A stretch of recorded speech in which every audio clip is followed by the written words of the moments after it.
अल्लाहुम्मा सल्लि अला सय्यिदिना व मौलाना मुहम्मदिन।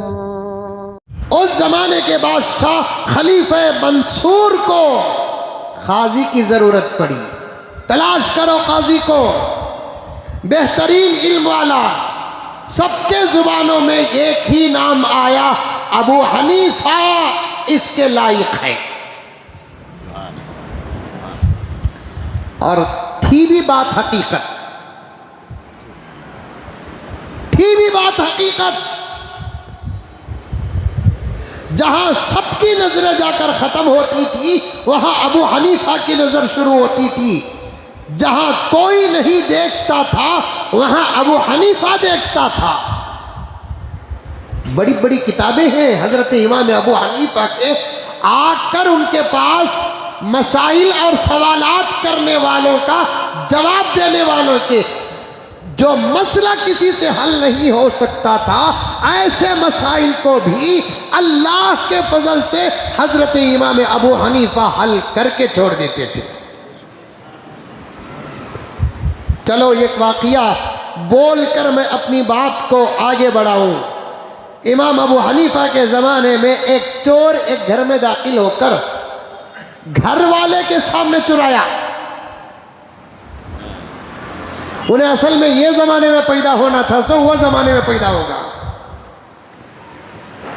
इमाम अबू हनीफा के ज़माने में एक चोर घर में दाखिल होकर घर वाले के सामने चुराया।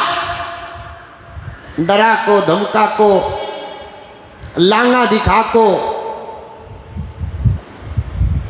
और वो चोर कहीं और गांव का भी नहीं था, खुद उसी गांव का था।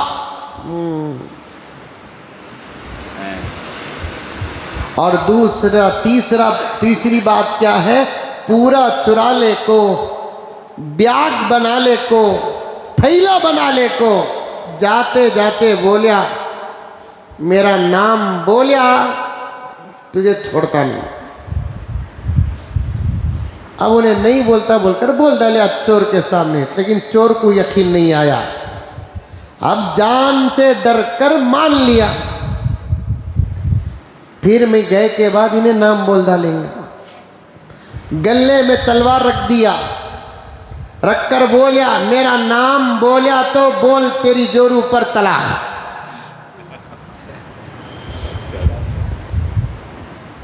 समझ में आया? जुल्म समझ में आया? अरे आया नहीं आया? खाली वाकया सुनो, हर वाकया अमल करने का नहीं रहता। गले में तलवार रख डालकर बोलिया, मेरा नाम बोला तो बोल तेरी जोरू पर तलाक। उन्हें जान बचाने बोल डाला, नाम बोला तो तलाक बा। अब बहुत बड़ा सरमाया था, चोर चुरा लेकर चला गया। परेशान था, सुबह को उठकर दोस्तों में तस्करा किया, दोस्तों कल रात चोर आया अजीब, मेरे घर में चोरी करके सब कुछ जमा पूंजी लूट कर लेकर चला गया। दोस्तों ने कहा कि चलो जाकर कंप्लेंट देंगे। उस जमाने में भी हुकूमतें थी ना, कंप्लेंट देंगे। नहीं नहीं नहीं नहीं नहीं नहीं, नहीं कंप्लेंट नहीं दे सकते। अच्छा चोर को जानता हूं, मेरे ही गांव का है, फिर बोलना नाम। उन्हें ऐसा ताला डाल को गया, मैं उसका नाम बोला तो मेरी जोरू पर तलाक हो रही है। दोस्त बोले, या तो जोरू बचा नहीं तो माल छोड़। किसी ने मशवरा दिया, हजरत इमाम अबू हनीफा के पास जाओ, इंशाअल्लाह ताला मसला हल हो जाएगा। हजरत के पास वो आया, आकर पूरा माजरा सुनाया।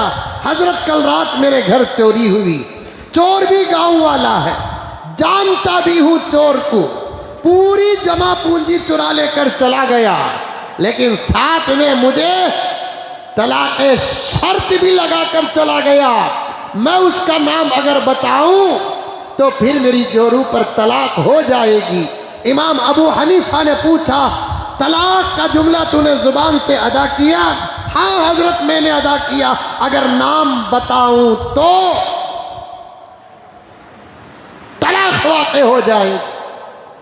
तो हजरत ने फरमाया कोई फिक्र करने की बात नहीं, इंशाअल्लाह तलाक भी नहीं होगी, चोर भी मिल जाएगा।